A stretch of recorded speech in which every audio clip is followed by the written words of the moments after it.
जीवन में असंभव कुछ भी नहीं है। जब जागो तब सवेरा होता है। अगर आपको यह लगता है कि मेरे जीवन में बहुत से बुरे काम किए हुए हैं और अब इन गलत कामों को सुधारने के लिए कोई भी विकल्प नहीं है, तो आपको गौतम बुद्ध के जीवन की यह कहानी एक बार अवश्य सुननी चाहिए। तो चलिए कहानी को शुरू करते हैं। एक दिन गौतम बुद्ध श्रावस्ती के एक गांव में भिक्षाटन के लिए पहुंचते हैं। जब गांव में प्रवेश करते हैं तो देखते हैं कि पूरे गांव में सन्नाटा छाया हुआ है। दूर दूर तक कोई भी व्यक्ति नजर नहीं आता।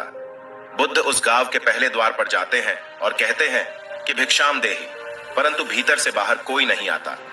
बुद्ध दूसरे द्वार पर जाते हैं, परंतु कोई दरवाजा नहीं खोलता। तीसरे द्वार पर जाते हैं, परंतु उस द्वार से भी कोई व्यक्ति बाहर नहीं आता।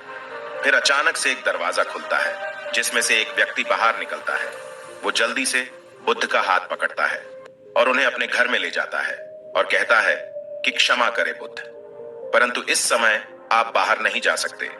उंगली माल को श्रावस्ती की सीमा पर देखा गया है। सभी गांव वाले डर के मारे अपने अपने घरों की खिड़कियां और दरवाजे बंद करके बैठे हुए हैं। बुद्ध उस व्यक्ति से पूछते हैं कि कौन है ये उंगली माल और उससे इतना भय क्यों है। वह व्यक्ति कहता है कि उंगली माल एक राक्षस है। उसे जो भी मनुष्य मिलता है, बच्चा, वृद्ध, स्त्री, पुरुष, यहाँ तक कि सन्यासी भी, वो किसी को भी नहीं छोड़ता। बुद्ध उनसे पूछते हैं कि वो धन के लालच में ये सब करता है क्या। वो व्यक्ति कहता है कि नहीं, उसे धन का कोई लालच नहीं है। वो जब भी किसी आदमी को मारता है तो उसकी उंगली काटकर अपने गले की माला बनाता है, इसीलिए उसका नाम उंगली माल पड़ गया है। और यह भी सुना है कि जब उसके गले की माला में 100 उंगलियां पूरी हो जाएगी तो उसकी विनाशक शक्तियां और भी ज्यादा बढ़ जाएगी। बुद्ध कहते हैं, आभार हो आपका जो आपने मुझे उसके बारे में बताया। फिर वो व्यक्ति बुद्ध से कहता है कि कृपा कर आप बाहर न जाइए, क्योंकि वो आप पर भी वार कर सकता है। बुद्ध कहते हैं, भय से अपनी राह छोड़ दूं, ऐसा मैंने कभी नहीं किया। मुझे भिक्षा मांगता देख जन जन के हृदय में उंगली माल का भय कम होगा। फिर वो व्यक्ति कहता है, नहीं बुद्ध, आप मत जाइए, वो बहुत ही ज्यादा खतरनाक है। बुद्ध कहते हैं कि वो खतरनाक नहीं, बल्कि वो दुखी है और मुझे उसके पास जाना होगा, क्योंकि उसे मेरी आवश्यकता है। इतना कहते हुए बुद्ध उस व्यक्ति के पास से चले जाते हैं। कुछ दूर चलने के बाद बुद्ध वन में प्रवेश करते हैं। वन में चारों ओर एक सन्नाटा छाया होता है। दूर दूर तक न तो कोई मनुष्य न कोई पशु पक्षी दिख रहा होता है, परंतु गौतम बुद्ध अपने मार्ग में आगे बढ़ते रहते हैं। अचानक बुद्ध के सामने उंगली माल आकर खड़ा हो जाता है। उसका रूप इतना डरावना है कि कोई भी व्यक्ति उसे देखकर ही भयभीत हो जाए। उसके गले में उंगलियों की माला होती है, चेहरा और हाथ रक्त से सने होते हैं और शरीर बलशाली होता है। उसका रूप इतना भयानक होता है कि किसी भी साधारण व्यक्ति के प्राण तो उसे देखते ही निकल जाए, परंतु बुद्ध पर उंगली माल के डरावने रूप का कोई असर नहीं होता है। बुद्ध कुछ क्षण तक शांत मुस्कुराहट के साथ उंगली माल की तरफ देखते हैं, फिर उसकी बगल से निकलकर अपने मार्ग में आगे बढ़ जाते हैं। बुद्ध को ऐसा करते देख उंगली माल को यह समझ नहीं आता है कि उसके साथ ये हो क्या रहा है। मुझे देखकर लोग या तो भाग जाते हैं, या मुझे देखकर मर जाते हैं, या मुझसे अपने प्राणों की भीख मांगने लगते हैं। मैंने कई सन्यासियों को भी मारा है, परंतु मैंने आज तक कोई ऐसा व्यक्ति नहीं देखा जो मुझे नजरअंदाज करके अपने मार्ग में आगे बढ़ जाए। या तो इसने मुझ पर ध्यान नहीं दिया होगा, या फिर हो सकता है कि यह देख ही ना सकता हो, परंतु मुझे इससे क्या मतलब, मुझे तो अपने गले की माला पूरी करनी है। उंगली माल बुद्ध को आवाज लगाता है, ए साधु रुक। फिर भी गौतम बुद्ध उंगली माल को नजरअंदाज करते हैं और अपने मार्ग में आगे बढ़ते रहते हैं। उंगली माल बहुत ज्यादा क्रोध में बुद्ध को आवाज लगाता है, ए साधु रुक। फिर भी गौतम बुद्ध उंगली माल को नजरअंदाज करते हैं और अपने मार्ग में आगे बढ़ते हैं। उंगली माल तीसरी बार ज्यादा क्रोध में होकर आवाज लगाता है, ए साधु रुक। बुद्ध रुकते हैं। उंगली माल बुद्ध के पास जाता है और कहता है कि मेरे आदेश देने के बाद भी तू रुका क्यों नहीं। फिर बुद्ध कहते हैं, मैं तो बहुत पहले ही रुक चुका हूं, तुम ही चलते जा रहे हो। उंगली माल ये समझ ही नहीं पाता है कि बुद्ध क्या कह रहे हैं, परंतु वो इतना जरूर समझ जाता है कि सामने खड़ा व्यक्ति उससे थोड़ा भी नहीं डर रहा है। उंगली माल बुद्ध को डराने के लिए चिल्लाकर पूछता है, ए साधु, मुझसे भय नहीं लग रहा है क्या? मैं आदि मानव हूं। बुद्ध कहते हैं कि नहीं, तुम मानव हो। बुद्ध की यह बात उंगली माल के हृदय पर लगती है। पहली बार उसे किसी ने मानव कहा था, परंतु वो इस बात को नजरअंदाज करने का प्रयास करता है और बुद्ध से पूछता है कि ए साधु, तूने ये क्यों कहा कि तू कब का रुक चुका है, जबकि तू तो चल रहा था, और तूने ये क्यों कहा कि मैं नहीं रुका। बुद्ध कहते हैं कि मैं बहुत पहले ही रुक चुका हूं, यानी मैंने ऐसे सारे बुरे कृत्य करना पहले ही छोड़ दिया है जिससे कि व्यक्ति को कष्ट पहुंचा सकते हैं। सब जीना चाहते हैं, बस तुम उन्हें करुणा से देखने का प्रयास करो।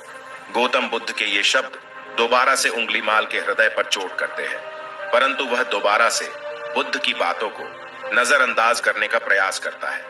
इस बार वह और क्रोध में भरकर बुद्ध की गर्दन पर अपनी तलवार रख देता है, जिससे वो लोगों की हत्या किया करता था, और बुद्ध से चिल्लाकर कहता है, नहीं, मानव में ना तो प्रेम है ना ही करुणा है, सिर्फ छल और कपट है। इसीलिए मैं सबकी हत्या करूंगा और किसी को जीवित नहीं छोड़ूंगा। बुद्ध कहते हैं, तुम्हें लोगों ने बहुत दुख दिया है।